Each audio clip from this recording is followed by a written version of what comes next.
చావైనా బ్రతుకైనా చనిపోయే ఆఖరి క్షణం వరకు దేవుని ఇంటిలోనే మనం చనిపోయే వ్యక్తులుగా ఉండాలి.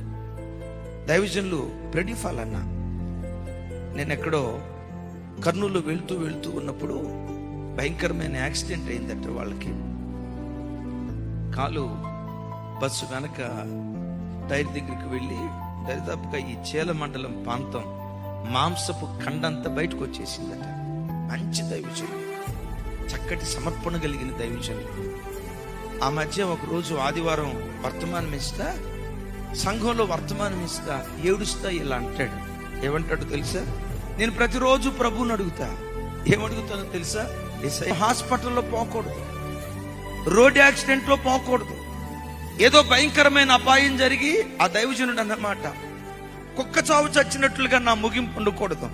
ఒకవేళ నా బ్రతుకులో మరణం అనే రోజు ఒకటి వస్తే నా మరణం ఎలా ఉండాలో తెలుసా? దేవుని సన్నిధిలో ఫుల్ ఫీట్ మీద నిలబడి వాక్యం చెప్తూ పాట పాడుతూ ఫుల్ ఫీట్ మీదే నా ఆఖరి శ్వాస విడిచిపెట్టాలి. ఇలాంటి మరణాన్ని నేను కోరుకుంటా. ఏ రోడ్ యాక్సిడెంట్ లోనో, బస్ యాక్సిడెంట్ లోనో, రహదారుల మీద రక్తసిక్తమై నా ప్రాణం పోయే పరిస్థితి రాకూడదు. ఒకవేళ మరణం అనే దినం నాకు వస్తే ఫుల్ ఫీట్ మీద నిలబడి ఆరాధించేటప్పుడు నా ప్రాణాన్ని కోల్పోవాలి. Praise the lord.